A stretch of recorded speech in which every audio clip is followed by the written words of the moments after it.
Welcome to Skip the Queue, a podcast for people working in or working with visitor attractions. I'm your host, Kelly Molson.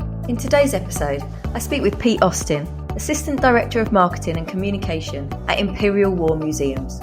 We discuss the emotive marketing campaign developed for the opening of the new Second World War and Holocaust galleries, the innovation marketing strategy that IWM has adopted, and what innovation actually means. If you like what you hear, subscribe on all the usual channels by searching Skip the Queue. Pete, it is a pleasure to have you on the podcast today. Thank you for joining me. No worries. Happy to be here. Good. I'm glad. Maybe you won't be after the icebreakers. Although I feel like I've been quite kind. Right. I want to know, what was the last song that you played on your Spotify account or other music streaming account? That would be a song by Tom Odell called Heal, which makes me sound quite, indie and alternative. But that's actually because I just finished watching Jiri Haji. I don't know if you pronounce it like that, but there was a show a couple of years ago, Japanese show in London and Tokyo. It's on the BBC, but there's this song that kept popping up in it. So I had to find out what it was. And it's Tom Odell, Heal. So that's the last song I listened to. Is that not your normal kind of music tastes, though? It's not far off. I quite like indie music, but I also just like a lot of different music. So, it depends on your mood. And I know that's a bit of a cop-out, but genuinely anything. You could have asked me a few days ago, it could have been Bon Jovi while I was cleaning the bathroom. Because that is what you listen to while you're cleaning the bathroom. Exactly. So you asked me on a day where I could appear cool, although I've now undone all that by mentioning Bon Jovi in the bathroom. I think that's fine. I used to have like a running playlist back in the day when I used to run. That doesn't happen anymore. Yeah. And I had Eye of the Tiger on there because it was my 8 mile track, and that was like, I really need to get through this 8 mile. I need some motivation. Maybe Bon Jovi would have done that for me as well. Maybe. Depends on the song. All right. If you could have an extra hour of free time every single day, what would you use that free time for?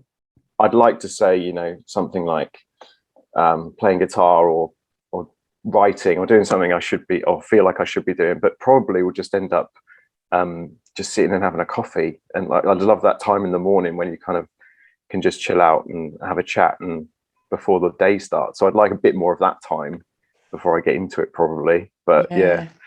It's nice, isn't it? A coffee and a magazine, or a coffee and a book, just an hour of complete indulgence in something that you don't have to be productive for. You just enjoy.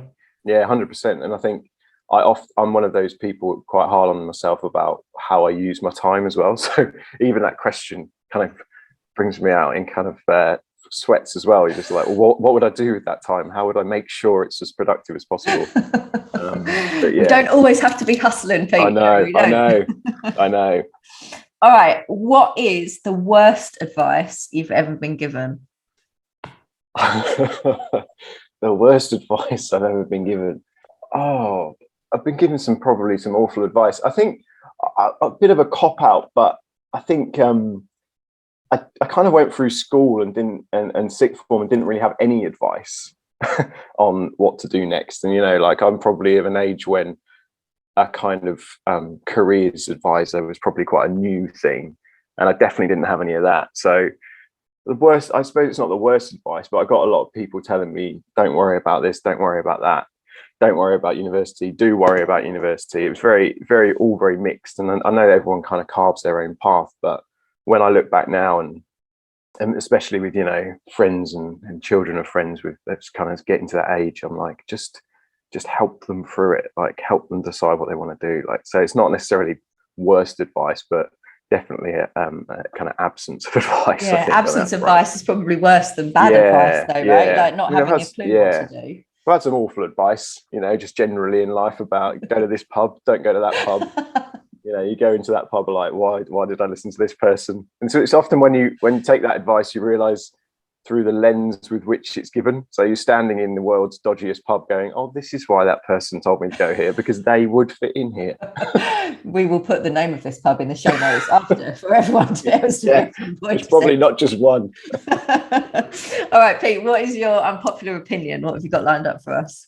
my unpopular opinion, it came to me quite quickly, and then I thought, whether I can really say it. My unpopular opinion, and I'm not sure if I'm going to get disowned by the entire nation, but is that Sunday roasts are a bit of a scam. Oh, what on earth? Honestly, this is the second time this has happened, and Is it? I cannot believe this. What? Well, firstly, I think to defend my position, I am coming at it mainly from the point of view of when you go to a pub and have a Sunday roast. So, especially in London where I live, it's like nearly 18 quid for 2 slices of meat and some vegetables. So that's a joke in itself. Although, that could be extended to a lot of pub and restaurant food. But I just don't understand it. Yeah, my wife, she's Greek Australian. She came over from Australia. She's got Greek parents. She is baffled by the notion. The roast as a concept doesn't make any sense. And when you really start to think about some of the stuff we do as a country and as a nation, you start to question it. So yeah, that's my unpopular opinion. I've even tried defiantly to ignore it. And I've cooked roasts, I've made roasts, big beef joints, big lamb joints and stuff. But it's just, I don't understand it. It's a lot of effort, and I'm not sure what you get out of it at the end of the day. Oh God, I'm not even going to try and start thinking about it, because everyone's going to ruin it. It genuinely, it's one of my favourite things is to go for. I think it's because my partner is a wedding photographer, so he works a lot on Fridays and Saturdays, and so Sunday's always been our right, we'll go out and do something, and we love go to the pub, a few beers, and a Sunday roast. That bit, yeah, the pub bit, okay, but cut out the roast for you. I'm not going to think about this too deeply because it will ruin my favourite day of the week, Pete. So, okay, but you are, you should speak to Neil Dolan from Madame Tussauds, because he had exactly the same opinion, and he'd rather have a pizza. So there's plenty of weird out there. That's all I'm saying. But just for the record and for clarity, I love, one of my favourite things is a British pub. One of my favourite things is the pub. Everything about it. The older, the better. The cozier, the dingier, the better. So it's just the roast bit. Okay, all right. Well, all right. So we can go for a beer. Yeah, you can have your roast. We go for the roast. It's fine. It's fine. We're all friends here, Pete. All right. Okay. So we want to talk about marketing today and innovation in marketing. Yeah. I want to set the scene about why we're talking today. So back in October 2021. To mark the 80th anniversary of the outbreak of the Second World War, Imperial War Museums opened new Second World War and Holocaust galleries. Now, the marketing campaign for this launch was incredibly emotive, and I think it's fair to say that neither of us expected to be speaking about this topic whilst there is an unjust war raging in Ukraine. So it's very important that we acknowledge that. But last week, I actually saw a connection share one of these images on LinkedIn, and it felt scarily relatable for what those people are actually going through right at this moment in time. Can you just kind of talk us through those images to set the scene of what we're talking about, Pete? Yeah, of course. So for anyone who hasn't seen it, and we could obviously share it as well, but we kind of took the decision, as you say, we were opening the Second World War and Holocaust galleries at Imperial War Museum, London. Massive investment, massive moment for the museum. And the idea was that we wanted to kind of break away from the kind of traditional museum marketing, which, as we all know, is kind of, spotlight object and put the poster up. It's challenging with our subject matter to do that anyway, because lots of our objects, even themselves, require so much context. So we're always in a bit of a tricky boat on that front anyway. But we also wanted to innovate, and we'll come on to that in a minute, I'm sure. But the images that we used to kind of juxtapose against each other was a 1941 image of Londoners sheltering in a tube station during the Blitz.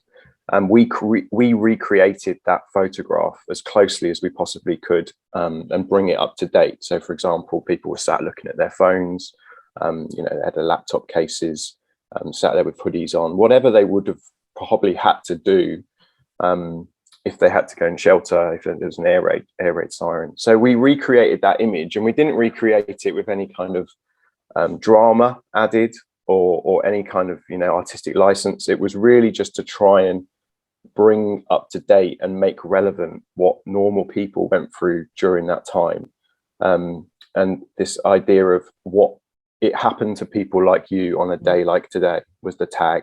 And that's very much what we tried to do with the image. It was shot by an amazing conflict photographer called Hazel Thompson. So we actually even got that kind of level of authenticity about how it would have been approached. And it formed the hero image for the campaign. We did some other assets as well, but that's the main image. And that was really what we were trying to do, was try and put people into feeling how it would have felt then. And that's a really challenging thing to do about subject matter for obvious reasons. Yeah, I mean, it's incredibly emotive, as I said, to look at this picture, because you can see yourself in it. You know, you can see somebody that looks like you. You can see that, you know, they would have been on their way to work or on their way home at that point in time. You know, they've got the things that you would be carrying with them. They're wearing the clothes that you would be wearing, and it is quite frightening to kind of be able to visualize yourself in that situation. I mean, is that what you were trying to achieve with it, you know, to kind of make people feel like this literally could happen to them like this? Yeah. I think it's a hard one. I mean, we're never trying to make people feel how it feels to be in any situation across our entire remit. And our remit's First World War to contemporary conflict right up to the present day, because one, that's impossible to do. And two, it would be incredibly distasteful to try and replicate that kind of stuff. So we've got a very fine line to tread editorially anyway. What we're always trying to do, however, is to make things relevant and create resonance with the audience that makes them think about what it would have been like then. And the easiest way to do that is to try and put it into people's worlds. So it is a very challenge. We went through extensive editorial processes on this, because there are some images that you simply couldn't recreate or bring up to date, you know, or put into the 21st century, you know, put into 2022 or 2021 without it just being a leap too far. This idea of the mundanity of war, in a way, like how it affects your everyday. We've all seen those striking images from the front line, and they're incredibly harrowing. They're incredibly emotional. But what we're trying to do with this is try and say, this affected everyone. It was a global war. It would have affected you. It would have affected you differently to someone in a different country or down the road even, but it would have affected you. And it's trying to get that relevance across, because the Second World War is falling out of living memory now. The Holocaust and the Second World War, it's becoming the only way to tell those stories will soon be through museums and through kind of archives and through objects. So we just needed to make it resonate, really. Which it certainly did. I mean, the launch campaign was, an incredible success in terms of the press coverage and obviously what it did for the launch of the galleries itself. Yeah. Was this part of, and we touched on innovation earlier, was this the start of your kind of innovation marketing strategy? Because that's something that you've tried to do a lot more of in the organisation. It wasn't actually the start. We started, so the strategy was signed off in 2018, I think. The first major campaign we did, which had an innovation at the heart of the strategy. And by the way, innovation is quite literally written into the strategy. So that's a brilliant place to start, and a great thing to have, that kind of endorsement and mandate. So the first campaign we did was a campaign for an exhibition at IWM North, which is in Salford, about Yemen. And that was a different one as well. And it comes back to that idea of how we can really bring it into people's lives, how you can make it resonate, how you can talk in the language of people that are going to visit the exhibition. And for that, we did a kind of a public marketing stunt where we put a vending machine in the middle of Manchester Piccadilly station. And the vending machine had all of the objects you'd expect to find in a vending machine, but they were all priced at the kind of multiplication of the inflation of the price of food that was currently in supermarkets in Yemen. So one of the big issues with the Yemen conflict, especially at that time, was that it was an economic famine. So, you know, there was food on the shelves, but no one could afford it. So we were trying to bring that idea to people who were just getting off their train in the morning, coming into Manchester Piccadilly, rushing up to our vending machine, trying to buy a bottle of water for like £15, and then talking to them and going, you know, obviously there's an exhibition on where you can find out lots more information about this, but not just that. There's kind of like public service remit explaining what was behind it. So we did that. And in fact, that our campaign for that outdoor campaign, the assets and the creative was all around like a kind of fake supermarket price price reduction campaign. So we had a box of eggs that were like, reduced from £32 to £28 or something like that. And people would look at it and go, what the hell's that? So we started with that, and we've done a couple of others, but then, it was a big move to go from a relatively small exhibition at IWM North to one of the opening of our new permanent galleries at IWM London. But we just believe in this approach, and we've seen the results of this approach. So for the Second World War and Holocaust galleries, we were like, for visitors over the first 2 weeks, we were like 19% up on what we were supposed to get. So we got out there and we got into people's psyches, I think. That's brilliant. So it had a really positive effect on it. It achieved the remit that you set for it. How do you?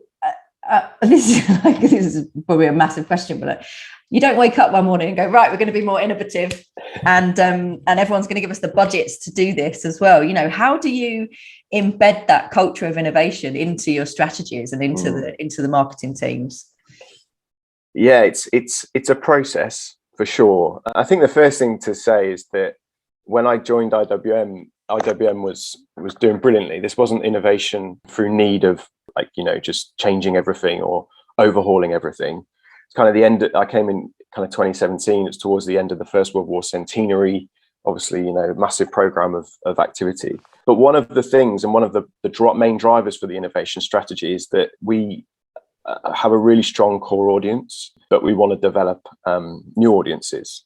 And to develop new audiences, you have to look at how you're doing things and potentially do things slightly differently. So the first step was taking on board that kind of, which, I'm the senior owner for our kind of audience growth strategy. So having a look at those audiences in which we want to grow, who they are and how to reach them. Because obviously innovation is great, but innovation isn't just about like having loads of fun and trying things. You have to have a strategy behind it as well. So step one was really looking at that audience growth strategy and saying, right, these are the audiences we want to reach and we've got to innovate. And it's interesting you mentioned budgets there, because part of the innovation is really to try and do it within the existing budgets, because actually the opposite of innovation would just be investment. Because we could just say, look, I'm a marketeer, you want to reach these audiences, give me a massive pot of cash and I'm sure I can reach them. But that wasn't an option, obviously. So it was a case of how we innovate within what we currently do. And that was a massive, massive driver. So to use the Second World War and Holocaust galleries example, we got double our spend almost by creating something that was a moment that also got media coverage, that also became something within itself that people were talking about.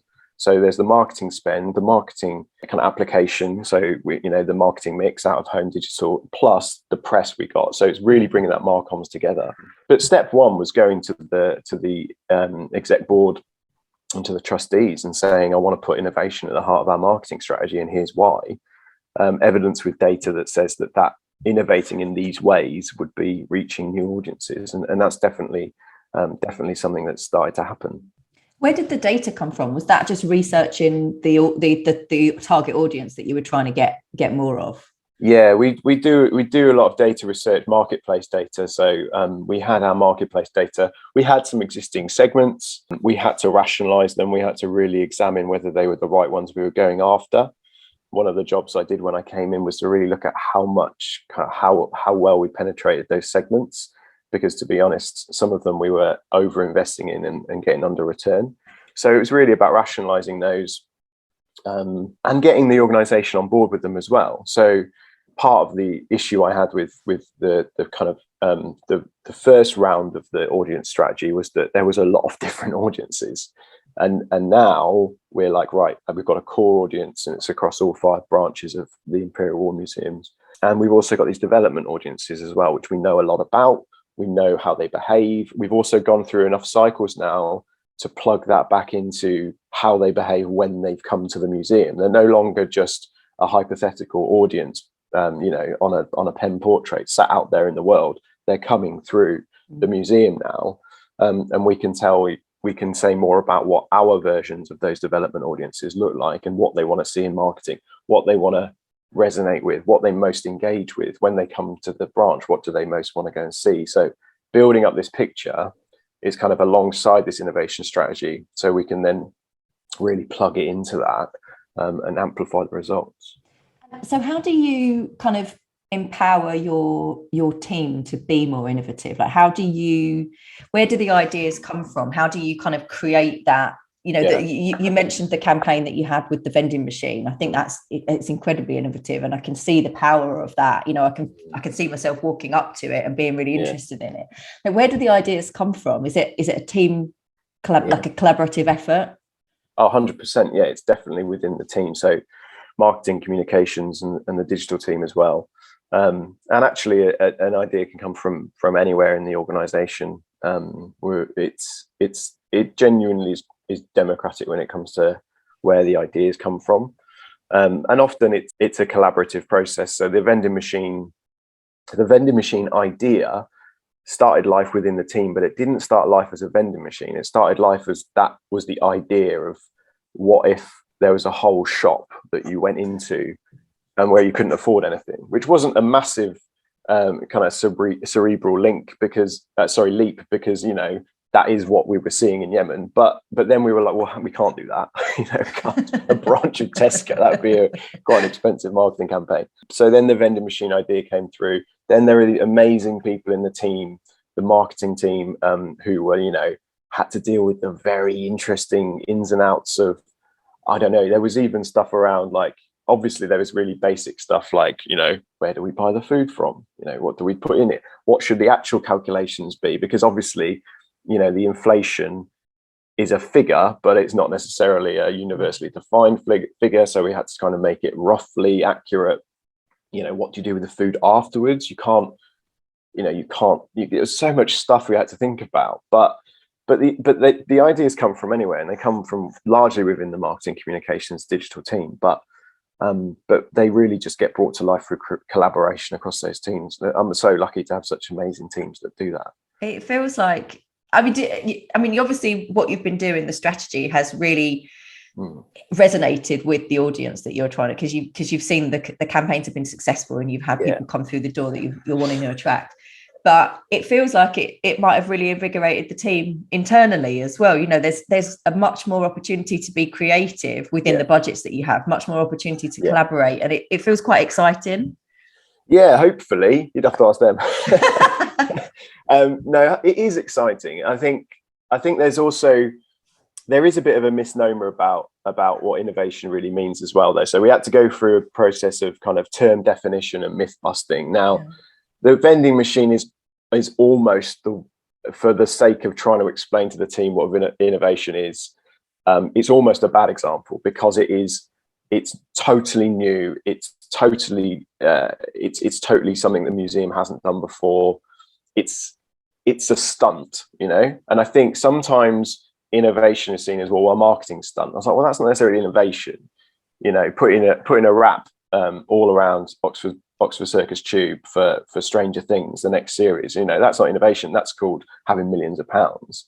So I wanted to get into the team that innovation doesn't have to mean big public stunts. And a really good example of one member of the team innovated something that was so simple, but it was such a great example. I keep using it about, obviously we've got vending machines. We put a Spitfire in London Bridge Station for D-Day 75. This is all innovative, but it's also big and it's stunty. And I don't think that's necessarily what it's all about. One of the members of the teams was seeing that we actually put a lot of marketing spend, or maybe not a lot, but more than we'd want to, into kind of shoots and modeling shoots for kind of for our campaigns. And we weren't always getting, the classic example or classic kind of point is that, you put people in your marketing that you want to come into your museum. So we're not always getting what we wanted, and it was always a challenge. And she was like, look, we've got loads of volunteers who are people that are massively engaged with the museum. They do look like our audience, and a lot of them look like who we want our audience to look like. There's a pool there. They're engaged. They want to be involved. So she started this pool of volunteers within our pool of models within our volunteer group to be in our marketing. And that's just a great example of how that is exactly what we're trying to innovate to do, which is to diversify our audience by making people see themselves in our marketing, not a model family, no matter what they look like. They don't look like necessarily like like people like themselves. And it also cuts down on marketing spend, which means we can invest it into reaching wider audiences. So that's such a tiny example, But I was really pleased when that came through, because I was trying to get across to the group that innovation isn't about just going wild and having fun and seeing how it works, and if it doesn't, don't worry about it. I was like, no, we still have to be incredibly strategic about this, and obviously responsible about it as well. I didn't get given any extra money to enact this innovation marketing, so that was almost well, if you want to do it, you've got to innovate on that front as well. Yeah, that is such a perfect example, because I think when the word innovation is thrown into the mix, you do automatically go, oh, it has to be something new. It has to be something that we've never done before. And it does have to be big, a real statement piece. And I think that's what scares potentially some museums or scares organizations, because that sounds expensive and that sounds frightening, and nobody likes big change, right? But something like that, that's an amazing way of being able to innovate, and it saved you money. And it doesn't have to be big and shiny and flashy, but it's absolutely perfect.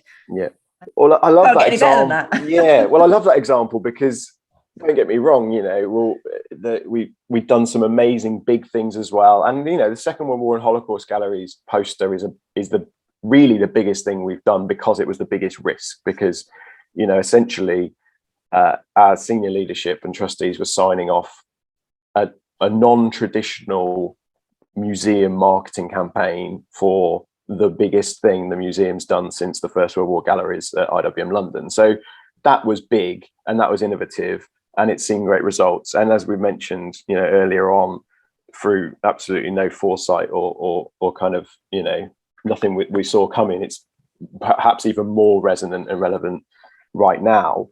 But that's great. But those smaller things about innovating, and that was the big process I was talking about going through with the team. It's like you can innovate processes, you can innovate how anything that makes the marketing more efficient. We get more spend available. We can put it into reaching those new audiences. It doesn't have to be on that front line of the creative for the campaign. It could be way further back.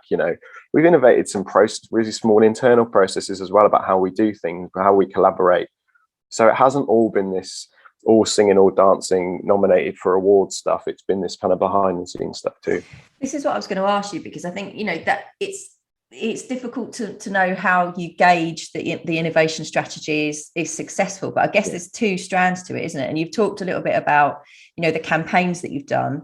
They've achieved what you'd set out to in terms of getting the numbers through the doors. But I guess there's the other strand of internal processes, like you say, have been improved. So how do you know if what you've done has really hit the mark? How do you look at what the KPIs are and whether it's achieved that?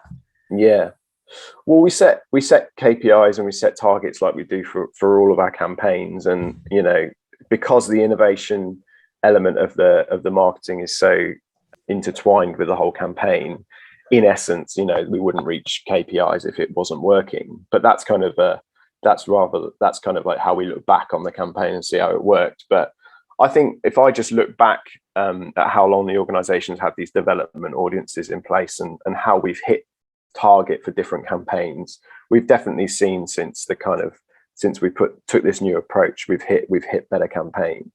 Hit targets and overachieved. But also interestingly, it's hard to attribute that success directly just to the marketing, obviously, because part of that innovation, part of what happens in an organization when you get that senior level sign off for this approach is you then have to start having conversations with the exhibitions team, the design team, the curators. It genuinely kind of becomes cultural. So for example, then you're not sat there just receiving the next exhibition or season and being asked how to market it. Because you've had these conversations, you're helping to lead that conversation. You're helping to embed that from the start. And it's nice to hear now when it's referenced as a Pete's strategy, or this strategy that we've got to do, how would it fit to this if we were doing this thing? Because it's and then the great thing about that is if you're starting from that process, the KPIs are even easier to reach, because you're not pushing uphill anymore.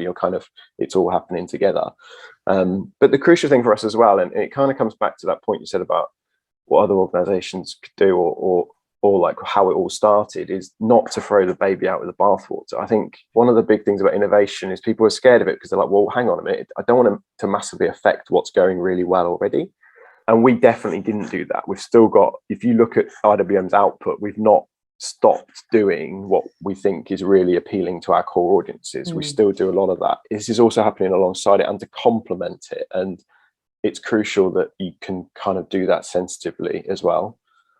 So that's really important, isn't it? Because you can't kind of, it's not all in one or all in the other. You've got to have this as part of a kind of a intertwined strategy, I guess, with the core audience that you have, who are maybe not going to be as kind of engaged with some of the more innovative things that you've done. What would you do differently? Is there anything that you've learned while you've been through the process that you think that you would have done in a different way? You can say no if you feel like you've nailed it. No, nothing. No, I think I would have.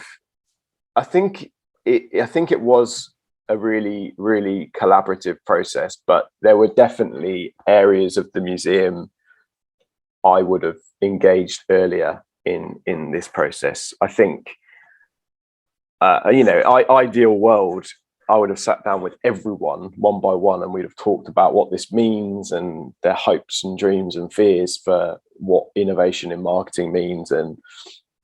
But I think it was sometimes hard for me to have conversations with perhaps curators and people that were working, because often this manifested itself in the marketing for an exhibition.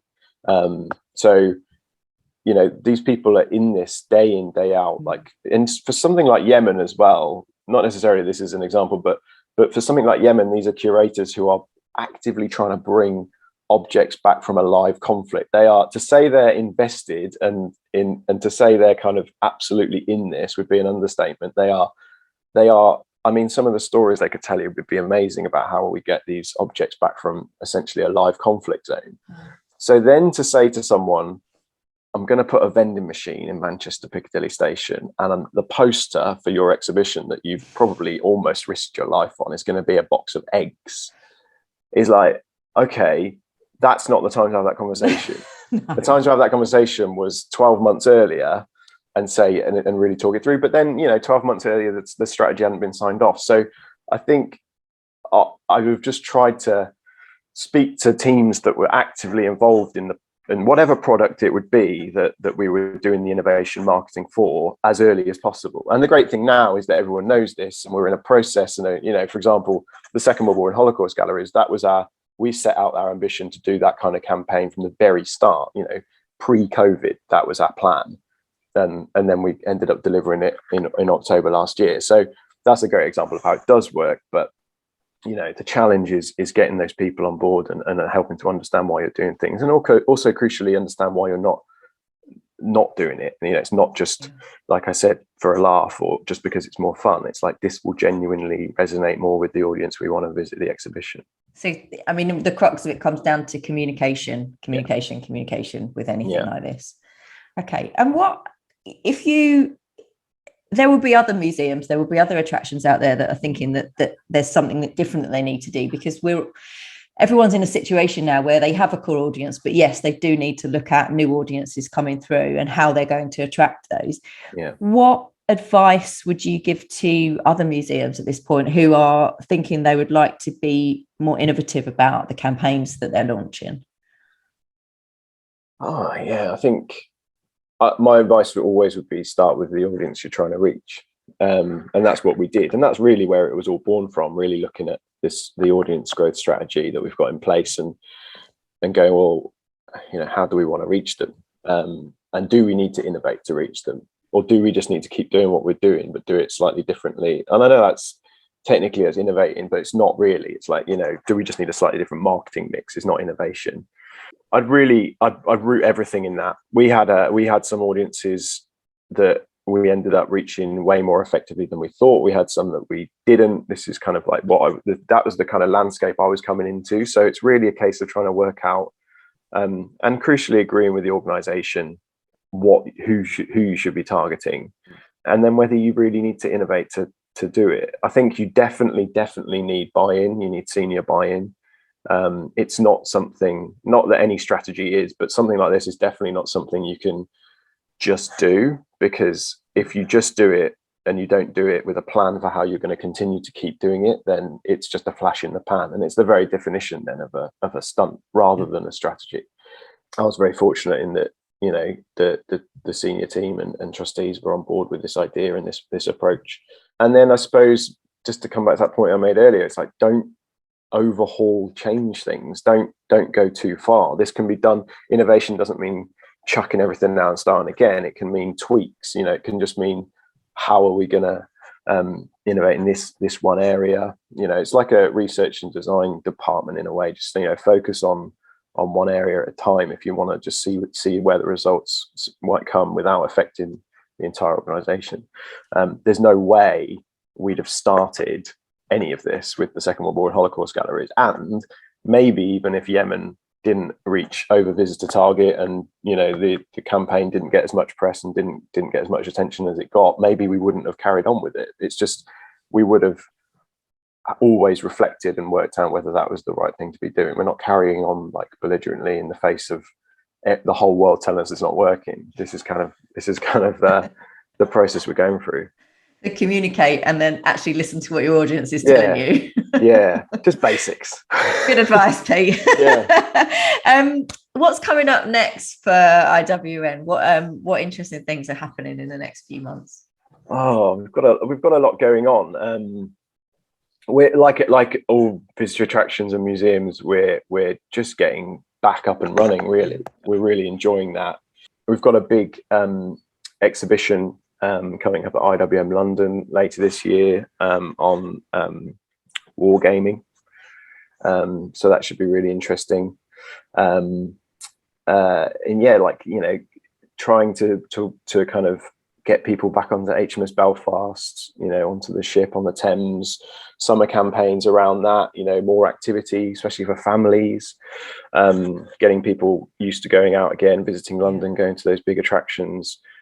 Churchill War Rooms, we're slightly revising the offer at Churchill War Rooms with a view to getting more people back there. Hopefully international tourists come back. You know, that's a common theme and common thread with all your guests and all of the discussions around the sector. And yeah, just really kind of getting things up and running again and getting people back, I suppose. And interestingly as well, like, you know, not to make a big point about it, but for us as well, we're looking at how we do or don't react and reflect and contextualize the current world events. You know, we have a role and a remit, and our role and remit is to really kind of deepen understanding of these conflicts and how conflict starts and how it progresses and the impact on people's lives. And I don't think we can necessarily ignore what's going on at the moment in Ukraine. So as an organization, it's how we react to that, what our role should be. So that's a really interesting live topic at the moment. Yeah, definitely. And yeah, there's a level of sensitivity that needs to run through everything that you're doing in terms of that as well. Exactly. We're very well placed for that. I mean, I always joke that we're the experts on dealing with sensitive topics. You know, we really do it. We really do it every day. You're not the global authority on the Holocaust, or, you know, one of the world's most respected Second World War Holocaust galleries, without knowing how to tackle a few tangled subjects. So I think it's something we can do. It's just something we've got to look at how we do it and how we execute it. But yeah, it's a really interesting time. Yeah, absolutely. Well, I have one more question for you, but I also have a request, Pete, while I have you here. So it's for Duxford, which is my local Imperial War Museum. Okay. I'm like 15 minutes away from Duxford. Right. So I had a brilliant, I mean, Duxford is fantastic. It's an awesome place to go and have a look around. I'm not necessarily even a plane nut, but wow, it is seriously impressive. You do not need to be. And we've seen the air show multiple times. I had a brilliant evening out at Duxford a few years ago where they had an open air cinema and they showed my favourite film, Pete. They put Top Gun on. We watched Top Gun, you know, underneath the planes. We had to walk into the hangars to go to the toilet next to all the planes. It was absolutely phenomenal. Can we make that happen again? Can we make that happen? I'm sure we can. Word? Yeah, I'll put in a word. Yeah, those kind of things are amazing, aren't they? Like they I'm sure you and anyone that's ever worked in a visitor attraction, an organization, knows how hard those things are to put on as well, because they often sit so isolated from, your kind of rolling program and all that stuff. You mentioned air shows there. You get into a rhythm of running 2-3 air shows a year, and suddenly they're really well-oiled machines. And those standalone events are so sometimes a challenge to put on, but they're also a massive example of how we can get people in who, like you say, don't just want to come to necessarily just see the planes. I'll put in a word. Appreciate that. And if we can't do it, we'll just get you to drive in. We'll put a TV screen up. You can just park your car in front of a 40-inch screen. We'll put Top Gun on. And I mean, great. I'm down for that as well. Yeah. Right, Pete, what about a book that you love? We always end the podcast asking our guests if they've got a book that they love that they would like to share with us. Yeah. Again, I had a long think about this. So I used to be a journalist, so I feel like it kind of reflects on you when you were asked about your favorite book. I don't ever really recommend or I have any strong recommendations for kind of marketing books. I'm not one of those people. I've always been a learner through people teaching and listening and engaging and hearing. So I'm not a big book person on that front. I think a book that is definitely I've read at every stage of my life is Animal Farm by George Orwell, I think, and it's meant something at different stages, and I've always come back to it. There's a few books I've always come back to and then maybe gone, I'm not going to reread it, but I've genuinely reread that book so many times, and I just think maybe that's what, maybe early days when I was reading it, Orwell's kind of approach and kind of commentary was something that made me even want to become a journalist. So that's the main book. But I'm also my wife made me say, that's a great answer, but if anyone ever sees you on holiday, they're going to see you reading a trashy poolside thriller. I'm going to ask why you're not reading something from George Orwell's canon. And that is true, because I always, I don't know about you, when I go away, I don't want to have to think. So no, you want escapism. Yeah, so I usually go and buy a book, or usually go to the charity shop, grab the trashiest thriller book you can get. So yeah, if anyone ever sees me on holiday, they don't expect me to be reading like 1984 or anything. It's going to be. He's got James Patterson on his lap. That's what he's got. Else, yeah. I love it. Brilliant. All right. Well, thank you, Pete. That's a great recommendation of a book. So as ever, if you want to win a copy of Pete's book, if you go over to our Twitter account and you retweet this episode announcement with the words, I want Pete's book, then you'll be in with a chance of winning it. Pete, it's been really lovely to have you on the podcast today. Thank you so much for coming on and sharing. Just for anyone listening, what we'll do is Pete will very kindly share me links to all of the things that we've talked about today, so you can go and have a look at the campaigns that we've discussed from the show notes. Please go and visit the Imperial War Museums if you haven't been. If you haven't been and you're listening, you're mad. Go. They are absolutely incredible places to go and learn and understand about the things that have happened to people from the past. Thanks, Pete. No worries. Thank you very much. Thanks for listening to Skip the Queue. If you've enjoyed this podcast, please leave us a 5-star review. It really helps others find us. And remember to follow us on Twitter for your chance to win the books that have been mentioned. Skip the Queue is brought to you by Rubber Cheese, a digital agency that builds remarkable systems and websites for attractions that helps them increase their visitor numbers. You can find show notes and transcriptions from this episode and more over on our website, rubbercheese.com/podcast.